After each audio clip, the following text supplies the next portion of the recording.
Yes మనతో పాటు BRS legal cell advocate Lalitha Reddy గారు ఉన్నారు. ఆమెను అడిగి తెలుసుకునే ప్రయత్నం మనం చేద్దాం. మేడం నమస్తే.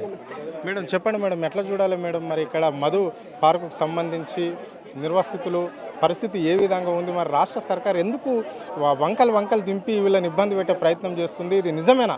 ఇక్కడ నుంచి వీళ్ళని పంపించే ప్రయత్నం రాష్ట్ర ప్రభుత్వం చేస్తున్నట్లన్నా ఇక్కడ మహాత్మా గాంధీ విగ్రహం పెడుతుందా ఈ ప్రభుత్వం ఆ నిర్ణయానికి వచ్చినట్లన్నా? ఆల్రెడీ ప్రపోజల్ ఉందంట. వీళ్ళందరి దగ్గర కూడా అధికారులు వచ్చారు. ఏదో నోటిఫికేషన్ కూడా వచ్చింది, పేపర్ నోటిఫికేషన్ వచ్చింది. అప్పటి నుంచి పాపం వాళ్ళకి నిద్రాహారాలు లేవు, పిల్లలకి ఎగ్జామ్స్ ఉన్నాయి.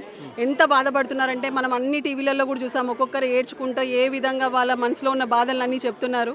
సో ఇవన్నీ పెట్టుకుంటూ అంత అంటే అందరూ అంత బాధపడుతుంటే శాపనార్థాలు వాళ్ళు బాధలో ఏదో అంటే.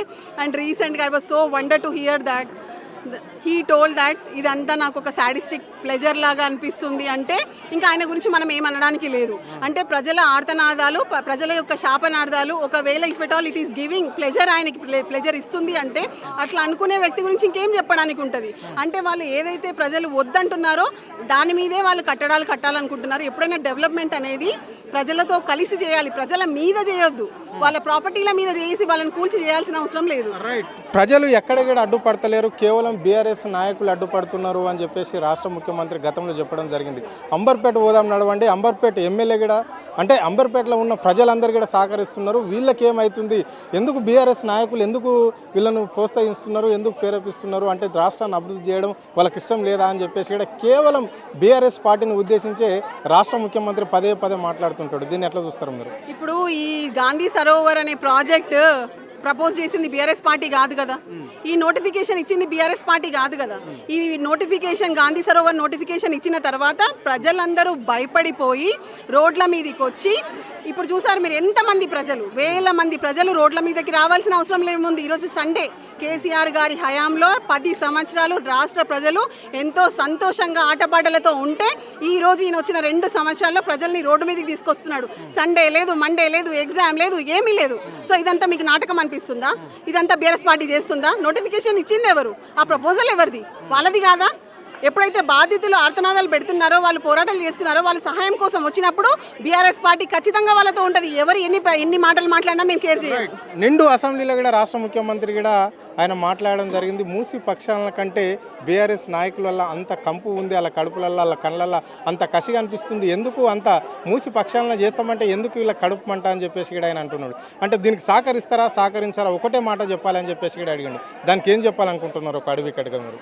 ఇప్పుడు ఈ 2 సంవత్సరాలలో ఆ కంపు గురించి, ఆ కంపు ఏ నోట్ల నుంచి వస్తుందో, ఎవరి వల్ల వస్తుందో మీకు అందరికీ తెలిసిందే. మేమేం ప్రత్యేకంగా చెప్పాల్సిన అవసరం లేదు. ఆ కంపు మాటలు, ఆ కంపు థాట్స్ ఎంతసేపు రోత మాటలు. Yes please. సో నేనేమంటున్నా అంటే ఈ మాటలన్నీ ఓపెన్గా అసెంబ్లీలోనే అలాంటి రోత మాటలు ఎన్నో వచ్చినాయి ఇప్పటివరకు. ఆ కంప్ అనేది అసెంబ్లీలో కూడా ఇప్పటివరకు మనం చూడలేదు. ఒక డెకోరం ఉంటుంది, అసెంబ్లీ డెకోరం మెయింటైన్ చేయాలి. ఆ డెకోరం ఏ రోజన్నా మెయింటైన్ అయిందా? ఏదన్నా పాఠశాలలకి, కళాశాలలకి ఏ మీటింగ్లో వెళ్ళినా కూడా ఒక మంచి ప్రసంగం ఉంది, సీఎం గారిది విందామని ఉందా? అరే ఈయన మా సీఎం ఇంత మంచిగా మాట్లాడతారని చెప్పుకోవడానికి ఉందా? కొన్ని పేరు చెప్పుకోవడానికి ఉందా? అసలు ఏమీ లేదు. సో నేనేమంటున్నా అంటే బీఆర్ఎస్ పార్టీ ఎప్పుడు కూడా డెవలప్మెంట్కి అగెయిన్స్ట్ కాదు. బీఆర్ఎస్ పార్టీ 10 సంవత్సరాలలో ఎంతో డెవలప్మెంట్ చూపించింది. 10 సంవత్సరాలలోనే కంట్రీలోనే నంబర్ 1 స్టేట్గా పర్ క్యాపిటల్ పెరిగింది మనది. సో ఆ విధంగా అభివృద్ధి చేసింది బీఆర్ఎస్ పార్టీ.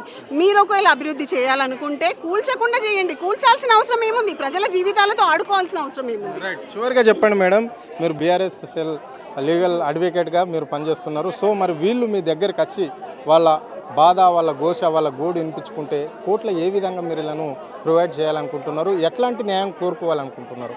ఎట్లాంటి న్యాయం తెప్పించడానికి ప్రయత్నం చేస్తారు మీరు? మన రాజ్యాంగం చాలా గొప్పది.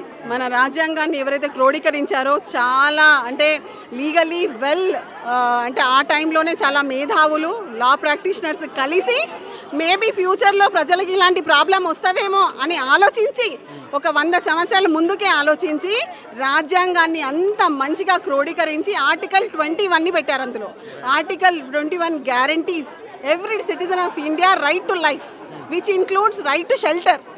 సో ఆ ఫండమెంటల్, ఆ మౌలిక రైట్ ఎప్పుడైతే దెబ్బతీస్తారో ఇంక్లూడింగ్ గవర్నమెంట్, ఆర్టికల్ 226 కింద కోర్టులో రెమెడీ దొరుకుతుంది. ఖచ్చితంగా ప్రతి ఒక్కరు కూడా ఆర్టికల్ 226ని ఉపయోగించుకొని కోర్టుకు అప్రోచ్ అవ్వచ్చు. అదేవిధంగా అదే పద్ధతిలో మేము వీళ్ళందరిది ఏదైతే గ్రీవెన్స్ ఉందో కోర్టు వరకు తీసుకెళ్తాం. ఇది పరిస్థితి. అంటే ఇక్కడ ఉన్న నివాసితులు మాత్రం ఎవరు భయాందోళన చెందని అవసరం లేదు, బీఆర్ఎస్ పార్టీ అండగా ఉంటుంది, మా ప్రయత్నం మేము చేస్తాము అని చెప్పేసి కూడా వాళ్ళు చెప్పడం అనేది జరుగుతుంది. ఇక్కడ కేవలం కావాలని ఆయన పైచిక ఆనందం కోసమే రేవంత్ రెడ్డి ప్రజల్ని ఇబ్బంది పెడుతుండు అని చెప్పేసి కూడా మేము స్పష్టంగా చెప్పడం అనేది జరిగింది. కెమెరా పర్సన్ కళ్యాణ్తో అరుణ్, ఆద్య టీవీ, హైదరాబాద్.